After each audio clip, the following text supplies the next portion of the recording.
بسم اللہ السلام علیکم ورحمۃ اللہ وبرکاتہ my dear students, my dear sisters, اہلاً وسہلاً مرحباً. میں آپ سب کو آج کے سیشن میں ویلکم کرتی ہوں. آپ سب کیسے ہیں؟ الحمدللہ. چلیے اللہ سبحانہ تعالیٰ یہ آخری عشرہ ہم سب کے لیے بہت مبارک کرے اور ہم سب کو بہترین طریقے سے عبادات کرنے کی توفیق عطا فرمائے اور اللہ تعالیٰ ہماری کمی کوتاہیوں کو معاف کرے. آمین. تو آپ نے تیاری کی پھر قیام اللیل کی؟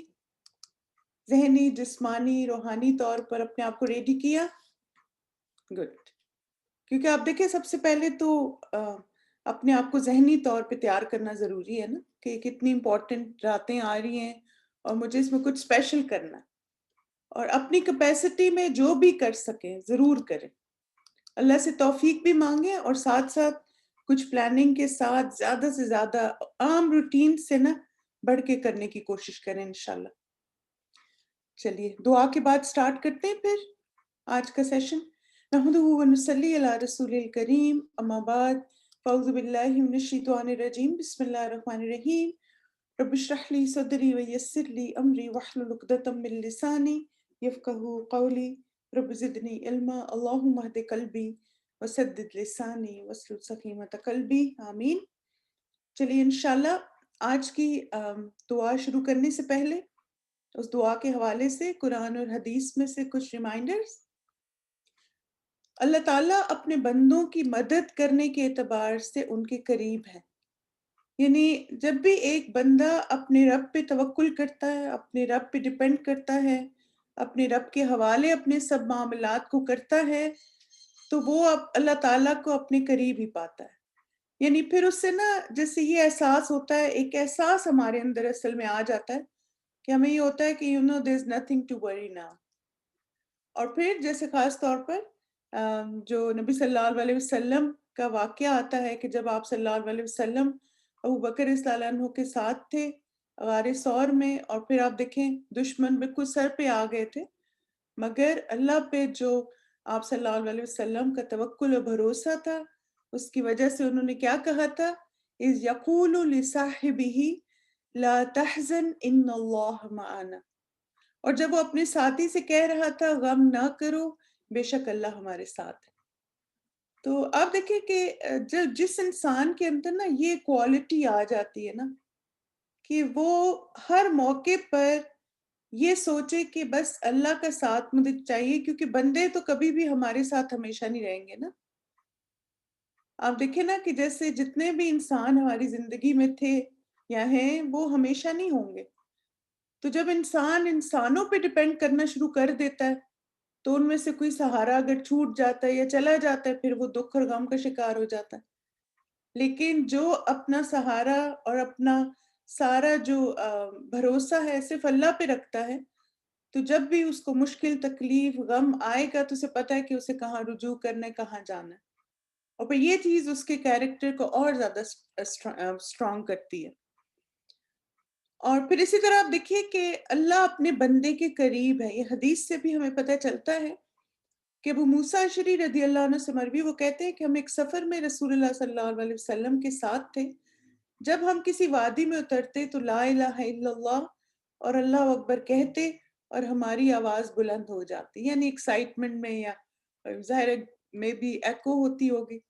تو نبی صلی اللہ علیہ وسلم نے فرمایا اے لوگو اپنی جانوں پر رحم فرماؤ، رحم کھاؤ، کیونکہ تم کسی بہرے یا غائب کو نہیں پکار رہے ہو، وہ تو تمہارے ساتھ ہی ہے. بے شک وہ سننے والا اور تم سے بہت قریب ہے. اس کا نام برکتوں والا ہے اور اس کی عظمت بہت ہی بڑی ہے. تو اب دیکھیں کہ اس حدیث سے نا ہمیں ایک ادب سمجھ آ رہا ہے. یعنی جب انسان اللہ تعالیٰ کو پکارے، اللہ سے دعا کرے، تو we don't have to be loud یا بہت چیخ چلا کے یا بہت ایسے کہ جیسے مطلب جو ادب کے خلاف آوازیں ہوتی ہیں نا، تو وہ پسندیدہ نہیں ہے. کیونکہ اللہ تعالیٰ کا نام برکتوں والا ہے اور عظمت والا. ہم جب بھی کوئی دعا مانگتے ہیں، کوئی بھی اللہ تعالیٰ کا نام لیتے ہیں، تو اس کی ایک عظمت ہے، اس کا احترام ہے، اس کی برکت ہے. تو اس کو ایسے انداز میں نہیں لینا چاہیے کہ جیسے ہم اونچی اونچی آواز میں اور گا گا کے اور اس انداز میں ہم پکار رہے ہیں. تو نبی صلی اللہ علیہ وسلم نے منع فرمایا اس طرح کے انداز سے. تو ہمیں بھی کوشش کرنی ہے کہ بس اللہ تو سنتا ہے. آپ دیکھیں اللہ دل کے حال جانتا ہے، اللہ تعالیٰ دل کی باتیں جانتا ہے. ہمیں کیا ضرورت ہے اتنا لاؤڈ ہونے کی نا. بالکل عاجزی اور انکساری، ایگزیکٹلی. تو آج کی دعا ہماری جو ہے اس کے بارے میں آپ مجھے بتائیے کہ کیا جب کبھی آپ سیڈ ہوتے ہیں یا رنج اور غم میں مبتلا ہوتے ہیں تو ایسے لگتا ہے آپ کو کہ آپ اپنے درد کی شدت کو الفاظ میں نہیں بتا پا رہے؟ یعنی جس قدر آپ تکلیف سے گزر رہے ہیں یا جو آپ کو دکھ اور غم ہے آپ اس کو ایکسپریس نہیں کر پا رہے. ہوتا ہے نا ایسے؟ بالکل. اور اس میں آپ دیکھیں کہ جیسے ایک تو ہمیں یہ بھی پتہ چلتا ہے کہ ہم میں سے ہر انسان جو ہے نا وہ اپنی فیلنگز کو مختلف طرح ایکسپریس کرتا ہے. یعنی آپ نے دیکھا ہوگا کہ بعض لوگ بہت زیادہ ایکسپریسو ہوتے ہیں اور بعض لوگ جو ہیں ان کا بالکل آپ کو پتہ نہیں چلتا کہ یہ دکھی ہیں، خوش ہیں یا غمگین ہیں یا مثلاً ان کی کیا فیلنگ ہے اس وقت نا. تو یہ انسانوں کی مزاج کا اختلاف ہے جو کہ ہمیں نظر آتا ہے نا. اور ہر کوئی اس کو مختلف طرح ایکسپریس کرتے ہیں. اس میں ایک بات جسے تھوڑی سی یہاں پر ایڈ کروں گی کہ ہمیں نا اس بات کو انڈرسٹینڈ بھی کرنا چاہیے اور ہمیں اس کی وجہ سے لوگوں کو سپیس بھی دینی چاہیے. جیسے مثلاً آپ دیکھیں کہ آپ نے کسی کو کوئی خبر بتائی ایسی جو رونے والی تھی اور دوسرا شخص نہیں رویا، تو اب اس کا یہ مطلب نہیں ہے کہ اس کو دکھ نہیں ہوا. یا مثلا آپ یہ نہیں کہہ سکتے میں نے اس کو بتایا اور سب رونا شروع ہو گئے اور اس کو تو کوئی فرق نہیں پڑا، اس کی آنکھ میں آنسو تک نہیں آیا. اور بعض خاص طور پہ آپ دیکھیں جو مرد حضرات ہوتے ہیں وہ نہیں روتے، یعنی ان میں زیادہ کنٹرول ہوتا ہے. تو ہمیں کبھی بھی یہ نہیں سوچنا چاہیے کہ اگر کوئی بہت رو دھو نہیں رہا، چیخ چلا نہیں رہا تو اس کو دکھ نہیں ہوتا یا غم نہیں ہوتا. فیلنگز ہر ایک کے اندر ہوتی ہیں. ہر کوئی دکھی بھی ہوتا ہے، ہر کوئی غمگین بھی ہوتا ہے، ہر ایک ہرٹ بھی ہوتا ہے. لیکن کچھ لوگ جو ہیں دے آر ویری آؤٹ اسپوکن، وہ سب باتیں کہہ دیتے مگر کچھ لوگ نہیں کہہ پاتے. تو ہمیں اس چیز میں دوسروں کو سپیس دینی چاہیے. بالکل کچھ لوگوں کے اندر صبر زیادہ ہوتا ہے تو ہمیں کسی کو جج نہیں کرنا، ٹھیک ہے. اور پھر آپ دیکھیں کہ اگر یہ دکھ غم جسے مثلا ہم اس کی کوئی ریمیڈی نہیں کرتے تو پھر بعض دفعہ ہمارے اندر مایوسی آ جاتی ہے، نا امیدی بھی آ جاتی ہے. یعنی اسی چیز کے بارے میں سوچ کے ہم ڈس اپوائنٹ ہوتے رہتے. بعض دفعہ ہم کہتے ہیں کہ یہ میرے ساتھ ہی کیوں ہو رہا اور ایسا کیوں ہوا. پھر اسی طرح آپ دیکھیں کہ بعض دفعہ یہ بھی ہوتا ہے کہ جن باتوں پر ہمیں غصہ ہو یا اس کے بارے میں ہم شرمندہ ہوں یا ہمیں لگے کہ دوسرا انہیں سمجھ نہیں پائے گا تب بھی ہم اظہار نہیں کر پاتے. یعنی آپ کو غصہ ہوتا ہے تو آپ کہتے ہیں اب کیا فائدہ بتانے کا، جو اسے کرنا تھا وہ تو کر ہی دیا، لیکن آپ کے اندر وہ چیز رہ جاتی ہے. پھر بعض دفعہ آپ سے غلطی ہوتی ہے اور آپ گلٹی ہوتے ہیں، شرمندہ ہو رہے ہوتے ہیں اپنے اندر کہ میں نے ایسا کیوں کیا، میں نے یہ کیوں کہا. اب ظاہر ہے ہمیں بڑی مشکل ہوتی ہے ہم کسی کو اپنی غلطیاں بتائیں یا بتائیں کہ مطلب میں شرمندہ ہوں یا کچھ مشکل ہوتی ہے نا. پھر اسی طرح بعض دفعہ ہمیں یہ بھی لگتا ہے کہ یہ بات جو ہے نا دوسرے کے لیے اتنی بڑی نہیں ہوگی. مثلا فرض کریں کہ آپ نے بہت تیاری کے ساتھ ایک کوئز کیا. اب اسٹوڈنٹس کے دکھ چونکہ کوئزز کے ہوتے جسے میں نے کہا اسی کی مثال دے دیتی. اب انہوں نے کوئز کیا، بہت محنت بہت تیاری کے بعد اب اس میں فیل ہو گئی. تو اب کیا ہے کہ آپ رو رہی ہیں اور آپ کے ہسبینڈ آپ کے کہتے تم کیوں رو رہی ہو، تو آپ کہتی میں کوئز میں فیل ہو گئی. تو وہ ان کو لگے گا کہ یہ کوئی بات ہے رونے والی، کوئز دیا نا. تو اب یہ کہ بعض دفعہ ایسا بھی ہمارے ساتھ ہوتا ہے کہ ہم جس بات پہ دکھی ہوتے ہیں نا دوسرے کے لیے وہ ایک نارمل سی بات ہوتی. تو پھر ہم کہتے ہیں کیا فائدہ، یہ لوگ کیا کہیں گے. بعض ہمیں خود بھی پتا ہوتا ہے کہ یہ کوئی ایسی چیز تو نہیں جس سے مجھے رونا چاہیے. جیسے ایک دفعہ میں کسی کے بارے میں مجھے پتا چلا کہ کوئی سوٹ انہوں نے لینا تھا نا، تو جب وہ لینے گئی تو وہ ختم ہو گیا. تو وہ اتنا زیادہ روئی گاڑی میں آ کے نا کہ مجھے وہ سوٹ نہیں ملا. تو ہر کوئی ہنس رہا تھا کہ مثلا اگر ایک سوٹ نہیں ملا تو دوسرا لے لیتی، مگر یہ اس کو وہی چاہیے تھا. تو اب آپ دیکھیں اس کو تو دکھ ہو رہا تھا لیکن باقی لوگ کہہ رہے تھے یہ کہ رونے کی بات ہے.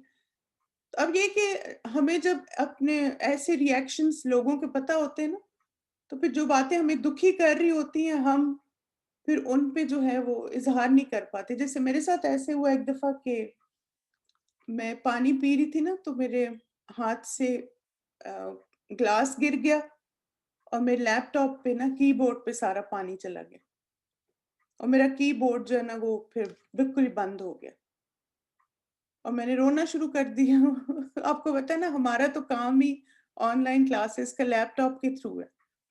تو اب یہ تھا کہ ان دنوں میری امی بھی تھی، میرے ہسبینڈ دونوں دیکھ رہے کہ اس میں رونے کی کیا بات ہے نا، اور میں اس لیے رو رہی تھی کیونکہ مجھے یہ تھا کہ میں کلاسز اب کیسے لوں گی، میرا کمپیوٹر بند ہو گیا اور یہ اب آن ہی نہیں ہو رہا، پتہ نہیں اندر سے جل نہ گیا ہو، یہ نہ ہو گیا ہو۔ پھر خیر الحمدللہ تھوڑا سرچ کیا تو پتہ چلا کہ مثلاً کی بورڈ کو نا اس پہ ہیئر ڈرائر سے ڈرائی کریں سارا کچھ، میں نے ٹپس دیکھی تو الحمدللہ اٹ ورکڈ۔ لیکن صرف آپ کو مثال دے رہی ہوں کہ بعض دفعہ ہم اس لیے بھی نہیں کسی کو بتاتے کہ ہمیں پتہ ہوتا ہے کہ جو چیز مجھے دکھ دے رہی دوسرے کو شاید نہ دے۔ تو اب آپ دیکھیں کہ جب آپ کبھی ایسی سچویشن میں ہوں کہ آپ اندر سے دکھی بھی ہیں اور کچھ جیسے اپس اینڈ ڈاؤنس فیل کر رہے ہیں اپنے اندر، تو اور آپ کو دل کا اطمینان بھی چاہیے، تو ایسا چاہتے ہیں آپ کہ دل مطمئن ہو جائے جب ایسا ہو تو چلیے دیکھتے ہیں کہ ایک تو جیسے میں نے آپ سے پہلی بات کہی کہ ہر انسان کا غم دوسروں سے مختلف ہوتا ہے، جیسے ہماری زندگیاں مختلف ہیں۔ یہ بڑی زبردست بات ہے یہ کہ مثلاً جیسے میں نے بتایا نا، جو چیزیں مجھے دکھ دیتی ہو سکتا ہے آپ کو نہ دیں، اور جو آپ کو دیتی ہیں ہو سکتا ہے مجھے نہ دیں۔ تو جس طرح ہم سب کی زندگیاں مختلف ہوتی ہیں، اسی طرح ہمارے دکھ اور غم بھی مختلف ہوتے ہیں۔ تو اب آپ دیکھیں کہ ایک جو اصول ہمیں پتہ چلتا ہے وہ کیا ہے کہ رنج، دکھ اور تکلیف کی شدت جتنی ہے نا، اس کے مطابق اپنی دعاؤں اور عبادات کو بڑھا دیں۔ جیسے استاذہ نے ایک دفعہ جملہ ایک بولا تھا کہ غیر معمولی حالات میں غیر معمولی عبادت۔ بعض دفعہ ہم ہرٹ ہوتے ہیں، ہم اللہ کا ذکر کرتے ہیں اور ہم ٹھیک ہو جاتے ہیں نا۔ بعض دفعہ ہم ہرٹ ہوتے ہیں اور ہم نفل پڑھتے ہیں، دعائیں مانگتے ہیں، ہم ٹھیک ہو جاتے ہیں۔ بعض دفعہ ہم ہرٹ ہوتے ہیں، ہم قرآن کی تلاوت کرتے ہیں، ہم ٹھیک ہو جاتے ہیں۔ صحیح ہے؟ تو یہ ڈیپینڈ کرتا ہے کہ ہمارے جو دکھ ہے نا اس کی تکلیف کی شدت کتنی زیادہ ہے۔ تو اگر آپ نے ایک دفعہ ذکر کیا تو نہیں فرق پڑ رہا، پھر آپ اس کی ڈوز بڑھا دیں۔ جیسے آپ دیکھیں نا آپ کو ہیڈک ہو رہا ہے، تو اب آپ نے ایک دفعہ ٹیلنول کھائی یا پیناڈول کھائی، آپ کو نہیں ٹھیک ہوا، پھر آپ کیا کرتے ہیں 4 آورس 6 آورس کے بعد آپ دوبارہ کھاتے ہیں نا، پھر بھی نہیں ٹھیک ہو رہا، پھر آپ دوبارہ کھاتے ہیں۔ بعض دفعہ ایسا ہوتا ہے کہ آپ ایک دفعہ پیناڈول لیتے ہیں، آپ ٹھیک ہو جاتے ہیں، لیکن بعض دفعہ آپ کو زیادہ ڈوز لینی پڑتی ہے کیونکہ ڈیپینڈ کرتا ہے کہ آپ کی سچویشن کیا ہے۔ تو اسی طرح آپ دیکھیں کہ اذکار اور عبادات بھی ہیں کہ بعض دفعہ ہم ایک دفعہ ذکر کرتے ہیں اور ہم بہت اچھا فیل کرنا شروع کر دیتے ہیں، اور بعض دفعہ یہ ہوتا ہے کہ ہمیں زیادہ اپنے آپ کو ڈوز دینی پڑتی ہے تاکہ ہم اس سچویشن سے باہر نکلیں۔ بعض دفعہ یہ ایک پورا دن بھی ہو سکتا ہے، بعض دفعہ 2 3 دن آپ مسلسل کریں تو بہت ہی زبردست آپ کی تھیراپی ہوگی انشاءاللہ۔ پھر آپ دیکھیں ایک اور جو بہت زبردست بات ہے وہ یہ ہے کہ اگر جب بھی آپ کسی تکلیف سے، غم سے، دکھ سے گزر رہے ہیں اور اس موقع پر آپ اپنی روٹین کے کام بھی کر پا رہے ہیں، تو اس کا مطلب ہے کہ آپ کے نا اعصاب مضبوط ہیں، آپ اسٹرانگ ماشاءاللہ خاتون ہیں، اسٹرانگ لڑکی ہیں آپ۔ کیونکہ بعض لوگ جو بہت ویک ہوتے ہیں نا ایموشنلی، تو ان کے ساتھ پھر کیا مسئلہ ہوتا ہے کہ تھوڑا سا اگر پریشانی مشکل آتی ہے تو سب کچھ چھوڑ کے بیٹھ جاتے ہیں۔ لیکن آپ دکھی بھی ہیں، لیکن آپ گھر کے کام بھی کر رہی ہیں، آپ اپنی کلاسز بھی لے رہی ہیں، آپ کی جاب ہے تو آپ جاب پہ بھی جا رہی ہیں، باقی جو دنیا داری وہ بھی نبھا رہی ہیں، اپنی عبادات بھی کر رہی ہیں، تو وہ تو دل کی جو حالت ہے وہ تو ہے، لیکن آپ اسٹرانگ انسان ہیں، یہ آپ کی نا اسٹرینتھ ہے اصل میں۔ اور اگر ایسا ہے آپ کے ساتھ تو انشاءاللہ تعالی صبر، اللہ سے تعلق اور دعا آپ کو بہت بینیفٹ کرے گی۔ کیونکہ آپ دیکھیں کہ روٹین کے کام تو ہم کر پا رہے ہیں نا، لیکن چونکہ دل ابھی بھی دکھا ہوا ہے، تھوڑے ہرٹ ہوئے ہیں، اور ایک چیز بادر بھی کر رہی ہے، تو ہمیں اس کا علاج بھی کرنا ہے۔ تو اس کا علاج کیا ہے؟ ایک تو صبر، اللہ سے تعلق مضبوط کرنا، اور مسلسل دعائیں۔ تو آج کی جو دعا ہے یہ رنج، غم، تکلیف کے موقع پر مانگے جانے والی دعا ہے، اور یہ دعا ہے لا الہ الا اللہ الحلیم الکریم سبحان اللہ و تبارک اللہ رب العرش العظیم والحمد للہ رب العالمین۔ آپ مانگیے میرے ساتھ، ایک دفعہ پڑھیں اس کو، لا الہ الا اللہ الحلیم الکریم سبحان اللہ و تبارک اللہ رب العرش العظیم والحمد للہ رب العالمین۔ اللہ کے سوا کوئی معبود نہیں، وہ نہایت بردبار سخی ہے، اللہ پاک ہے، اور اللہ کی ذات بڑی بابرکت ہے، وہ عرش عظیم کا رب ہے، اور تمام تعریف اللہ کے لیے ہے جو تمام جہانوں کا رب ہے۔ There is no true deity except Allah, the ever forbearing, the generous one. Glorified is Allah, and blessed is Allah, the Lord of the magnificent throne, and all praises is for Allah, Lord of the world. اور اس کے بارے میں جو حدیث آتی ہے، بہت ہی پیاری حدیث ہے کہ سیدنا علی بن ابو طالب رضی اللہ عنہ سے مروی ہے، وہ کہتے ہیں کہ رسول اللہ صلی اللہ علیہ وسلم نے مجھے بے چینی اور سختی کے وقت یہ دعا پڑھنے کی تعلیم دی۔ اور آپ دیکھیں کہ بے چینی کیا ہوتی ہے؟ ایگزائٹی، ٹھیک ہے؟ اور سختی کیا ہوتی ہے؟ when you are going through a difficult time of your life۔ تو ان دونوں مواقعوں پر آپ کو یہ دعا ہیلپ کرے گی الحمدللہ۔ یعنی آپ بہت زیادہ بے چین ہیں کسی وجہ سے، دکھ، غم، تکلیف کی وجہ سے اندر بہت بے چینی ہے، اور یا آپ پہ بہت مشکل حالات ہیں اور اس کی سختی آپ سے برداشت نہیں ہو رہی، اس دعا کی کثرت کریں، ہر وقت اس کو مانگیں، اور آپ یقین کریے اتنی افیکٹو دعا ہے۔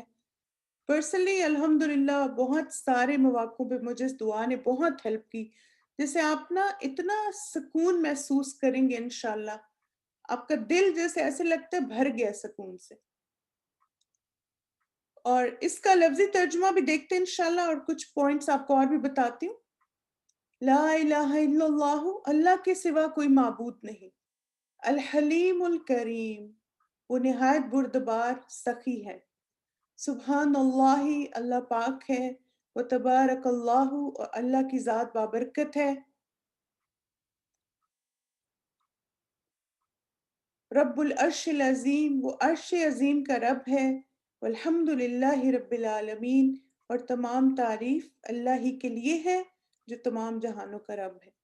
اب دیکھیں اس دعا میں نا توحید آگے، تسبیح آگے، اور حمد بھی آگے، سارا کچھ ہم نے جمع کر دی، اور پھر ہم اللہ تعالیٰ کی صفات سے بھی پکار رہے ہیں اللہ کو، الحلیم الکریم، یعنی آپ دیکھیں نا مجھے بے چینی ہو رہی تو یا اللہ مجھے صبر عطا فرما، یا اللہ آپ کی ذات الحلیم ہے اور کرم کرنے والی ہے، تو یا اللہ اس حالت میں مجھ پہ کرم اور فضل کرے، وتبارک اللہ، یا اللہ آپ کی ذات بابرکت ہے، پھر رب العرش العظیم، عرش عظیم کا رب ہے، یعنی ہم نے اس میں تحلیل جمع کر دی، لا الہ الا اللہ، تسبیح جمع کر دی، اور ہم نے اس میں حمد بھی جمع کر دی، اور ساتھ اللہ سبحانہ تعالیٰ کی صفات بھی۔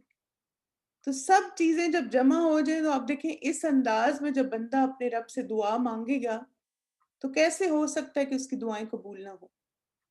اور اسی طرح آپ دیکھیں کہ جیسے شاید آپ کے ذہن میں یہ سوال آ رہا ہو کہ مثلا اس میں ہم وہ تو نہیں کہہ رہے اے اللہ، یا کچھ اس طرح تو شروع نہیں کر رہے اللہم یا ربی سے۔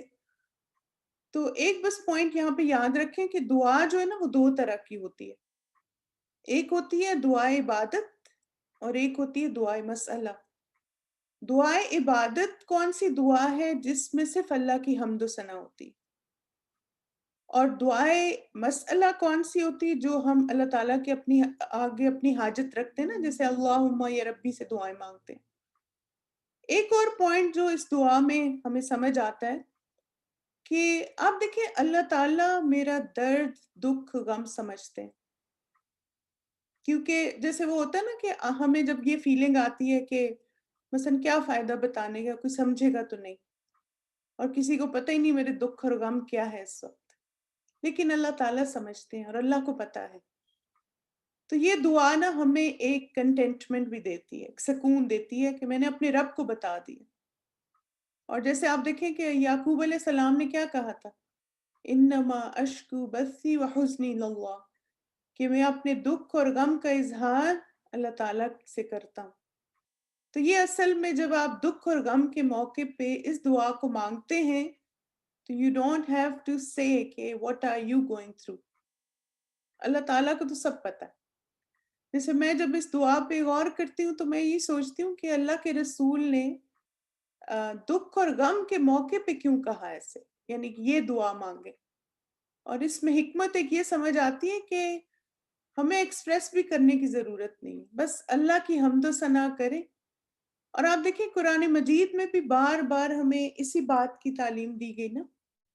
اللہ کے رسول کو کیا کہا گیا کہ جب آپ کا دل لوگوں کی باتوں سے تنگ ہو تو آپ اپنے رب کی تسبیح کریں. تو جب آپ کو لوگوں کی باتیں تنگ کریں، جب آپ خود تنگ ہوں یا کوئی چیز آپ کو غمگین کرے تو آپ اپنے رب کی تسبیح کریں. اور یہ بہترین تسبیح ہے کیونکہ اس میں سارا کچھ جمع ہو گیا، ساری تسبیحات ہم نے اکٹھی کر لی.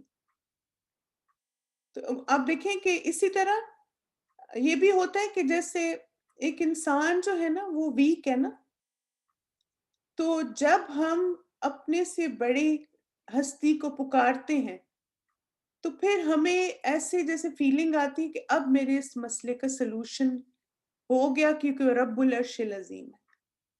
وہ تو سب سے بڑا رب ہے میرے ہر مسئلے سے اور ہر پرابلم سے اور ہر دکھ سے، ہر رنج سے، ہر غم سے، رب العرش العظیم.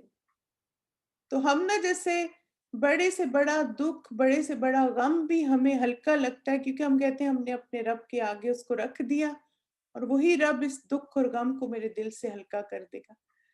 پھر یہاں پر آپ دیکھیں کہ ایک اور پوائنٹ مزید یہ ہے کہ دکھ اور غم کے موقع پہ بندے کا جو رد عمل پسندیدہ ہے وہ کیا ہے کہ ہم اللہ تعالیٰ کے شکر گزار ہوں. الحمدللہ رب العالمین. تو ہم رنج اور غم کے موقع پہ انسانوں کو اپنے مسئلے بتانے کے بجائے اللہ تعالیٰ کے آگے اپنا مسئلہ رکھ رہے ہیں. ہم کیا کہہ رہے ہیں؟ الحمدللہ رب العالمین، کہ اللہ میں آپ کی رضا میں راضی ہوں اور اس حال میں بھی آپ کا شکر ہے. کیونکہ آپ دیکھیں کہ بندوں کو بتانے سے ایک تو وہ سمجھتے نہیں بعض دفعہ، اور پھر بعض مسئلہ بھی حل نہیں ہوتا اور چیزیں بعض اوقات اور زیادہ ورسٹ ہو جاتی. اچھا، اس دعا کی ایک اور بھی آپ برکت محسوس کریں گے. جیسے کچھ لوگوں کا ایکسپیرینس آپ کو بتا رہی ہوں کہ انہوں نے کہا کہ مجھ سے نا غلطی ہوئی ہے، بہت گلٹی فیل کر رہی تھی اور میں نے اس دعا کو مانگنا شروع کیا تو کہتی کہ اللہ تعالیٰ نے مجھے ہمت دی اور پھر میں نے جن کے ساتھ زیادتی کی تھی میں نے ان سے معافی مانگ لی جا کے. ایسے بھی ہوتا ہے نا کہ بعض اوقات ہم غلط ہوتے ہیں اور ہمارے اندر نا وہ ہمت نہیں آ رہی ہوتی کہ ہم جا کے معافی مانگیں یا اپولوجائز کریں، ایگو آج جو بھی ریزن ہوتا ہے. تو انشاءاللہ یہ دعا آپ کو اس میں بھی ہیلپ کرے گی کہ آپ کے اندر کی وہ جو انا ہے نا وہ بریک ہو جائے گی. اور پھر آپ یہ سوچیں گے کہ دنیا میں اگر میں معافی نہیں مانگوں گی تو قیامت کے دن تو مجھے پھر حساب دینا پڑے گا نا اللہ تعالیٰ کو. تو بہرحال ایک مکمل اور کمپریہنسو دعا ہے، اپنی دعاؤں میں اس کو ضرور شامل کریں. اور ایک اور جیسے چیز ہے کہ ایک روایت میں یہ جیسے یہاں پر آتا ہے نا کہ الحلیم، تو ایک روایت میں الحکیم کے الفاظ بھی آتے ہیں. تو دونوں روایات درست ہیں، آپ کوئی بھی پڑھ سکتے ہیں. ایک اور بھی اسی سے ملتی جلتی روایت ہے اور دونوں روایات علی رضی اللہ عنہ سے ہی مروی ہیں کہ نبی صلی اللہ علیہ وسلم نے ان کو یہ دعائیں سکھائیں. ٹھیک ہے، تو چلیے اب اس دعا کی ریسائٹیشن سنتے ہیں اور آپ لوگ اس کو ساتھ ساتھ دہرائیے تاکہ آپ کا تلفظ درست ہو جائے. ریڈی ہے پھر؟ چلیے بسم اللہ. لا إله إلا الله الحليم الكريم سبحان الله وتبارك الله رب العرش العظيم والحمد لله رب العالمين. لا إله إلا الله الكريم سبحان الله وتبارك الله رب العرش العظيم والحمد لله رب العالمين. لا إله إلا الله الحليم الكريم. لا إله إلا الله الحليم الكريم سبحان الله وتبارك الله رب العرش العظيم والحمد لله رب العالمين.